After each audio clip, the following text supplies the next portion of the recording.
আজ আমি জুমার সংক্ষিপ্ত সময়ে আপনাদের সম্মুখে যে বিষয়টি নিয়ে আলোচনা করব সেটি হচ্ছে কিয়ামতের মাঠের ভয়াবহতা। অর্থাৎ হাসরের মাঠে, কিয়ামতের মাঠে যে মানুষ কতটা ভয়ঙ্কর পরিস্থিতিতে পড়বে সেই বিষয়ে সংক্ষিপ্ত আলোচনা করব ইনশাআল্লাহুল আজিজ। মানুষের মরণের পর তিনটি বড় ভয়াবহ, জটিল এবং কঠিন স্থান রয়েছে। তার মধ্য থেকে অন্যতম ভয়াবহ, জটিল এবং কঠিন স্থান হচ্ছে এই কিয়ামতের মাঠ। এটা হচ্ছে দ্বিতীয়তম স্থান। এই কিয়ামতের মাঠ, এটাকে আল্লাহ সুবহানাহু ওয়া তাআলা কুরআন মাজিদের মধ্যে বিভিন্ন জায়গায় পরিস্থিতি অনুযায়ী বিভিন্ন নামে তিনি আখ্যায়িত করেছেন। কম বেশি 22টি নামে তিনি আল্লাহ সুবহানাহু ওয়া তাআলা কিয়ামতের মাঠটাকে আখ্যায়িত করেছেন। যেমন আল্লাহ সুবহানাহু ওয়া তাআলা কোথাও বলছেন ইয়াউমুল ফাসল, চূড়ান্ত সিদ্ধান্তের দিন। কোথাও বলছেন ইয়াউমুল বাস, পুনরুত্থানের দিন, অর্থাৎ পুনরায় প্রতিটা মানুষকে আবার জীবিত করা হবে। কোথাও বলছেন ইয়াউমুল কারিয়া, মহাপ্রলয়ের দিন, যেদিন সমস্ত কিছু আওয়াজ হবে, যেদিন সমস্ত কিছু ধ্বংস হয়ে যাবে। কোথাও বলছেন ইয়াউমুল কিয়ামা, কিয়ামতের দিন। এইভাবে আল্লাহ তাআলা কম বেশি 22টি নামে কোরআন মাজিদের বিভিন্ন জায়গায় তিনি আখ্যায়িত করেছেন। কিয়ামতের মাঠ যা মানুষের কল্পনার বাইরে, অর্থাৎ আল্লাহ সুবহানাহু ওয়া তাআলা কোরআন মাজিদের বিভিন্ন জায়গায় বলেছেন যে মানুষ তার ছেলে নিজের সন্তানকে দেখে কিয়ামতের মাঠে পালাতে চাইবে। নিজের সন্তানের কাছে কোনো পিতা তার পরিচয় দেবে না, স্ত্রীর কাছে স্বামী তার পরিচয় দেবে না, এইভাবে মা তার সন্তানের কাছে নিজের পরিচয় দিতে চাইবে না। কিয়ামতের মাঠটা এতটাই ভয়াবহ হবে, এতটাই কঠিন হবে, এতটাই জটিল হবে যে প্রতিটা মানুষ তার নিজের নাফস নিয়ে, নিজের আত্মা নিয়ে, নিজের কি হবে এই চিন্তায় ইয়া নাফসি করতেই থাকবে। নিজের আপন ভাই, নিজের আপন বোন, নিজের আপন পিতা, তাদের কেউ তার নিজের পরিচয় দেবে না। তাহলে কল্পনা করুন কিয়ামতের মাঠটা কতটা ভয়াবহ হবে। আল্লাহ সুবহানাহু ওয়া তাআলা পবিত্র কোরআনে বিভিন্ন জায়গায় বলেছেন যে প্রতিটা মানুষকে আমি কিয়ামতের মাঠে একত্রিত করব এবং তাদের হিসাব নেব। যেমন আপনি পড়ুন সূরা কাহাফ 18 নম্বর সূরার 47 নম্বর আয়াতের শেষ অংশটা আপনি পড়ুন। আল্লাহ তাআলা বলছেন ওয়া হাসারনাহুম ফালাম নুগাদির মিনহুম আহাদা। আল্লাহ তাআলা বলছেন প্রতিটা মানুষকে আমি তো জড়ো করবই করব, একত্রিত করব এবং প্রতিটা মানুষের আমি হিসাব নেব। অর্থাৎ কোনো মানুষকে আমি এমনি ছেড়ে দেব না, প্রতিটা মানুষকে আমি হিসাব নেব। দুনিয়ার বুকে যে তাদেরকে 50, 60, 70, 80 বছর যে হায়াত দিয়েছিলাম, সেই হায়াতে তারা দুনিয়ার বুকে কি কাজ করেছে, ভালো কাজ করেছে নাকি কুকর্ম করেছে, তা আমি আজ এই কিয়ামতের মাঠে আল্লাহ তাআলা বলছেন হিসাব নেব। সম্মানিত উপস্থিতি, কিয়ামতের মাঠের ভয়াবহতা অনেক, যা মানুষ কল্পনাও করতে পারবে না।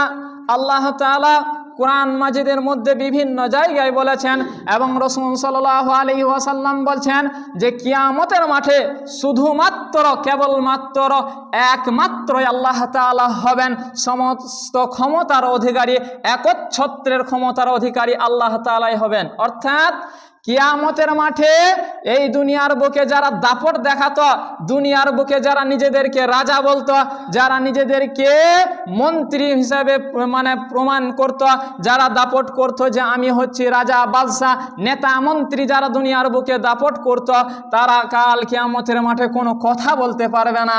আল্লাহ সুবহানাহু ওয়া তাআলা ব্যতীত কিয়ামতের মাঠে কারোর কথা বলার কোনো ক্ষমতা থাকবে না। আপনি পড়ুন সূরা সহিহ বুখারী হাদিস নম্বর 7283 নম্বর হাদিস। আন আবি হুরায়রা আনিন নবী সাল্লাল্লাহু আলাইহি ওয়াসাল্লাম ক্বালা, আবু হুরায়রা রাদিয়াল্লাহু তাআলা আনহু বলেন রাসূল সাল্লাল্লাহু আলাইহি ওয়াসাল্লাম বলেছেন ইয়াকবিদুল্লাহুল আরদ ওয়া ইয়াতবিস সামাআ বিয়ামিনিহি। আল্লাহ তাআলা আসমান সমূহটাকে গুটিয়ে নেবেন এক হাতে এবং জমিনটাকে নিজের মুষ্টির মধ্যে নিয়ে বলবেন ইয়াকুলু আনাল মালিক। আল্লাহ তাআলা বলবেন যে আমি হচ্ছি বাদশাহ। আইনাল মুলুকুল আরদ, জমিনের বুকে যারা দাপট করত, জমিনের বুকে যারা বলতো যে আমি রাজা, আমি মন্ত্রী, আমি মালিক, তারা আজ কোথায় গেল? অর্থাৎ আল্লাহ তাআলা এই দুনিয়ার বুকে যারা দাপট করত, অহংকার করত, তাদেরকে কিয়ামতের মাঠে অহংকার করে আল্লাহ তাআলা কাল কিয়ামতের মাঠে তাদেরকে অপমান করে এই কথাটা বলবেন যে আনাল মালিক, আমি হচ্ছি বাদশা, আইনাল মুলকুল আরদ। জমিনের বুকে যারা মালিক দাবি করত, জমিনের বুকে যারা নেতা মন্ত্রী ছিল, জমিনের বুকে যারা শাসন করত, যে অত্যাচারিত শাসকরা যারা ছিল, তারা আজ কোথায় গেল? সেদিন কেউ কোনো কথা বলতে পারবে না। কিয়ামতের মাঠের ক্ষমতা, কিয়ামতের মাঠে কথা বলবেন শুধুমাত্র আল্লাহ তাআলা। এবং কিয়ামতের মাঠ এতটাই ভয়াবহ হবে, আল্লাহ রাসূল সাল্লাল্লাহু আলাইহি ওয়াসাল্লাম বলছেন যে প্রতিটা মানুষকে তার দুনিয়ার বুকে যেইভাবে সে ভূমিষ্ঠ হয় সেইভাবেই কিয়ামতের মাঠে উপস্থাপিত করা হবে। অর্থাৎ একজন শিশু সন্তান যখন দুনিয়ার বুকে ভূমিষ্ঠ হয়, যখন সে জন্ম নেয়, তখন সে উলঙ্গ থাকে, খালি পা থাকে, পায়ে তার জুতো থাকে না, শরীরে তার পোশাক থাকে না। অনুরূপভাবে রাসূল সাল্লাল্লাহু আলাইহি ওয়াসাল্লাম বলছেন যখন কিয়ামতের মাঠে প্রতিটা মানুষকে একত্রিত করা হবে, কারোর শরীরে পোশাক থাকবে না, নগ্ন দেহে থাকবে এবং নগ্ন পায়ে থাকবে। আপনি পড়ুন বুখারী হাদিস নাম্বার 6527। আন আয়েশা রাদিয়াল্লাহু তাআলা আনহা ক্বালাত সামিআতু রাসূলুল্লাহি সাল্লাল্লাহু আলাইহি ওয়াসাল্লাম। আয়েশা রাদিয়াল্লাহু তাআলা আনহা বলছেন যে আমি রাসূল সাল্লাল্লাহু আলাইহি ওয়াসাল্লামকে বলতে শুনেছি, ইয়াকুলু, তিনি বলেন, ইউহসারুন নাসু ইয়াউমাল কিয়ামাতি হুফাতান গুরাতান গুরলা।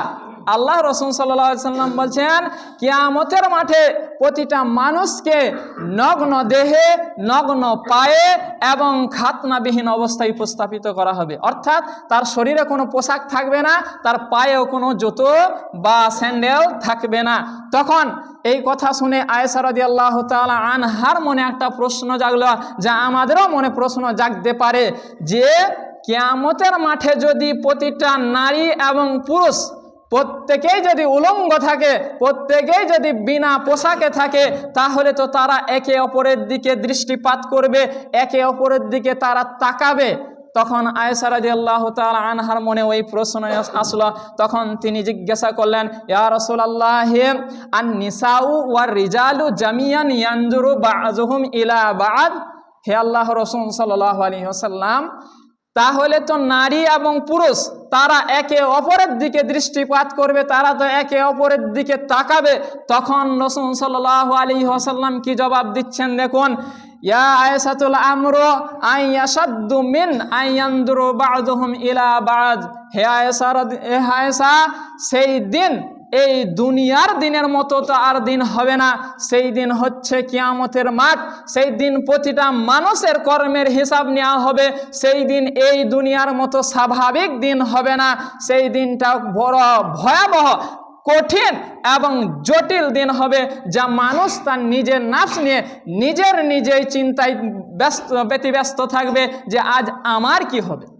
অন্য একটা মানুষ উলঙ্গ হয়ে আছে না খালি পায়ে আছে, না অন্য একটা মানুষ কি করছে সেদিকে তাকানোর, সেদিকে দৃষ্টিপাত করার কোনো মানুষের তখন সেই সেন্স কাজ করবে না।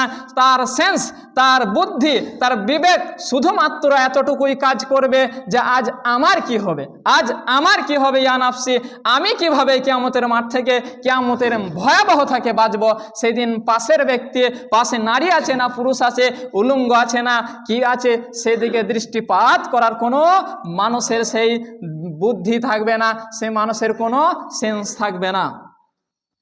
তাহলে কল্পনা করুন কিয়ামতের মাঠ কতটা ভয়াবহ। আজ এই দুনিয়ার বুকে গ্রীষ্মের দিনে আমরা সূর্যের তাপ আমরা সহ্য করতে পারি না, তার জন্য আমরা কি করি, কোনো ফ্যানের নিচে হোক বা এসির রুমে হোক অথবা গাছতলায় হোক আমরা সূর্যের তাপ থেকে বাঁচার জন্য আশ্রয় গ্রহণ করি। কিন্তু রাসূল সাল্লাল্লাহু আলাইহি ওয়াসাল্লাম বলছেন যে এই সূর্যটাই পুনরায় কিয়ামতের মাঠে মানুষের 1 মাইলের কাছাকাছি, আর রাসূল সাল্লাল্লাহু আলাইহি ওয়াসাল্লাম অন্য জায়গায় বলছেন তার থেকেও অতি নিকটে, মানুষের সন্নিকটে এই সূর্যটাকে আনা হবে। তাহলে সেই দিন কি হবে? আজ এই সূর্যটা পৃথিবী থেকে প্রায় 13 লক্ষ গুণ দূরে রয়েছে। এরপরেও যদি আজ এই সূর্যের তাপ যদি আমরা না সহ্য করতে পারি, তার কারণে আমরা ফ্যানের নিচে এসির রুমে যদি থাকতে হয়, তাহলে কিয়ামতের মাঠে সেই সূর্যের তাপে প্রতিটা মানুষের কি অবস্থা হবে। আপনি পড়ুন মিসকাত হাদিস নাম্বার 5540। মিকদাদ রাদিয়াল্লাহু তাআলা আনহু বলছেন যে আমি রাসূল সাল্লাল্লাহু আলাইহি ওয়াসাল্লামকে বলতে শুনেছি, তিনি বলেন যে মানুষের কিয়ামতের মাঠে অতি নিকটে এই সূর্যটাকে আনা হবে এবং যে মানুষটা যে পরিমাণ পাপ করেছে, যে যত বেশি পাপ করেছে, সে সেইভাবে তার সূর্যের তাপের কারণে ঘামে সে হাবুডুবু খেতে থাকবে।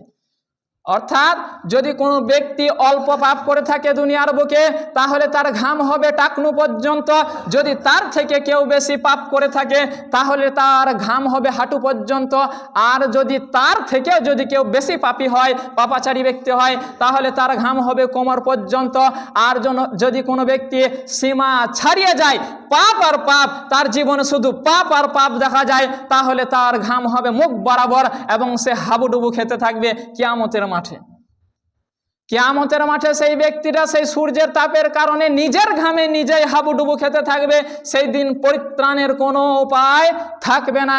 শুধুমাত্র 7 শ্রেণীর ব্যক্তিকে সেই কিয়ামতের মাঠে আরশের ছায়া দেওয়া হবে, যে আল্লাহ সুবহানাহু ওয়া তাআলা একটা ছায়ার ব্যবস্থা করেছেন, আরশের ছায়া।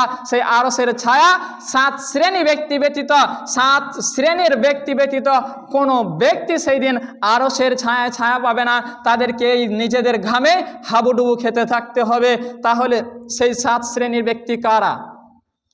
আপনি পড়ুন বুখারী হাদিস নাম্বার 660 নম্বর হাদিস। আনাবি হুরায়রা আনিন নবী সাল্লাল্লাহু আলাইহি ওয়াসাল্লাম ক্বালা, আবু হুরায়রা রাদিয়াল্লাহু তাআলা আনহু বলেন রাসূল সাল্লাল্লাহু আলাইহি ওয়াসাল্লাম বলেছেন, সাবআতুন ইউদিল্লুহুমুল্লাহু ফি যিল্লিহি ইয়াওমা লা যিল্লা ইল্লা যিল্লুহু। আল্লাহ রাসূল সাল্লাল্লাহু আলাইহি ওয়াসাল্লাম বলছেন, কিয়ামতের মাঠে আরশের ছায়া ছাড়া আর কোনো ছায়া থাকবে না। আল্লাহ তাআলা কিয়ামতের মাঠে শুধু আরশেরই ছায়া রেখেছেন, সেই ছায়া ছাড়া আর কোনো ছায়া থাকবে না। আর সেই আরশের ছায়ায় শুধুমাত্র 7 শ্রেণীর মানুষকে সেই আরশের ছায়ায় দেওয়া হবে। তার মধ্য থেকে 1 নাম্বার আল্লাহ রাসূল সাল্লাল্লাহু আলাইহি ওয়াসাল্লাম বলছেন, আল ইমামুল আদিল, ন্যায়পরায়ণ শাসক।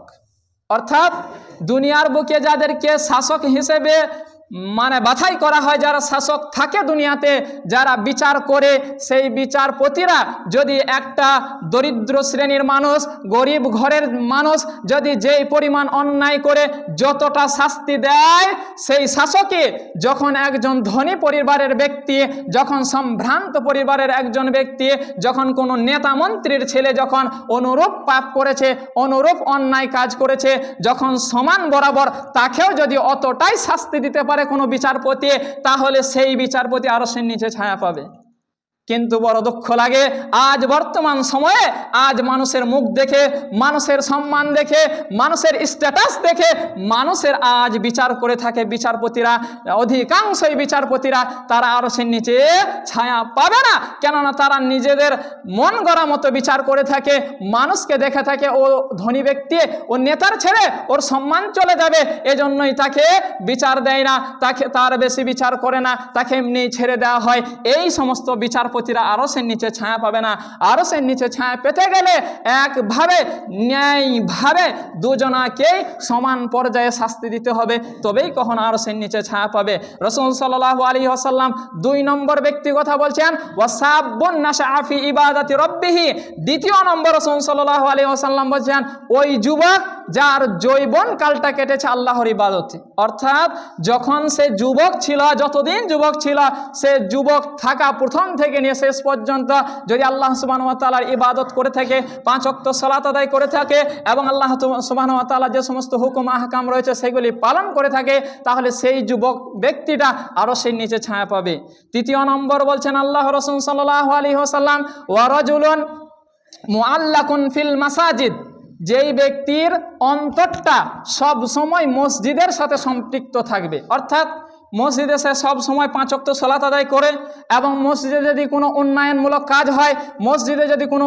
কাজ হয়, সেই কাজে নিজের সামর্থ্য থাকলে সামর্থ্য দিয়ে হোক, সময় থাকলে সময় দিয়ে হোক, নিজের শক্তি থাকলে পরিশ্রম দিয়ে হোক, অথবা নিজের মেধা বুদ্ধি থাকলে বুদ্ধি দিয়ে হোক, যদি মসজিদের সহযোগিতা করে থাকে, মসজিদের সম্পর্কে তার সব সময় চিন্তা থাকে যে মসজিদ কিভাবে ঠিকভাবে চলবে, মসজিদ কিভাবে উন্নতি হবে, সেইভাবে যাদের বুদ্ধি থাকে মসজিদের সাথে যারা সব সময় সম্পৃক্ত থাকে তাদের জন্য রাসূল সাল্লাল্লাহু আলাইহি ওয়াসাল্লাম বলেন তাদেরকে কাল কিয়ামতের মাঠে আরশের নিচে ছায়া দেওয়া হবে। আর 4 নম্বর হচ্ছে ওয়ারাজুলান তাখাফফাফ ইল্লাহি। 4 নম্বর রাসূল সাল্লাল্লাহু আলাইহি ওয়াসাল্লাম বলেন ওই দুইজন ব্যক্তি যারা একে অপরকে ভালোবাসে, বন্ধুত্ব রাখে শুধুমাত্র আল্লাহ সুবহানাহু ওয়া তাআলার জন্যই, অর্থাৎ তারা দুজনেই মুমিন বন্ধু। আর তার ব্যাপারেও বলছে যে ওই ব্যক্তি, যে ব্যক্তি একজন বন্ধুর সাথে সম্পর্ক ছিন্ন করে দিল শুধুমাত্র আল্লাহ সুবহানাহু ওয়া তাআলার জন্য, কেন? সেই বন্ধুর হচ্ছে খারাপ, সে নামাজ পড়ে না, সে নেশার সাথে সম্পৃক্ত থাকে, সে আরও কিছুর সাথে নেশাদার দ্রব্য এবং হারাম যে সমস্ত কাজ রয়েছে সেই কাজের সাথে যারা সম্পৃক্ত থাকে তাদের সাথে বন্ধুত্ব ছিন্ন করার কারণেও আপনি আরশের নিচে ছায়া পাবেন। আর রাসূল সাল্লাল্লাহু আলাইহি ওয়াসাল্লাম 5 নম্বরে বলছেন ওয়ারাজুলুন তালাবাতুহু ইমরাআতুন যাতু মানসিবিন ওয়া জামালিন ফাকালা ইন্নী আখাফুল্লাহ। রাসূল সাল্লাল্লাহু আলাইহি ওয়াসাল্লাম 5 নম্বর শ্রেণীর কথা বলছেন, যাদেরকে একজন সুন্দরী মহিলা, একজন সম্ভ্রান্ত পরিবারের নারী তাদেরকে আহ্বান জানালো জিনার জন্য, খারাপ কাজের জন্য যাদেরকে আহ্বান জানালো, কিন্তু সেই পুরুষটা, সেই যুবকটা, সেই ব্যক্তিটা কি বলল? ফাকালা ইন্নী আখাফুল্লাহ, আমি আল্লাহ তাআলাকে ভয় করি। এইভাবে যে নিজেকে সেই নারী থেকে, গুনাহের কাজ থেকে যে নিজেকে বাঁচাতে পারবে, আল্লাহ রাসূল সাল্লাল্লাহু আলাইহি ওয়াসাল্লাম বলেন ওই ব্যক্তিটাকে আল্লাহ তাআলা আরশের নিচে ছায়া দেবেন। 6 নম্বর আল্লাহ রাসূল সাল্লাল্লাহু আলাইহি ওয়াসাল্লাম বলেন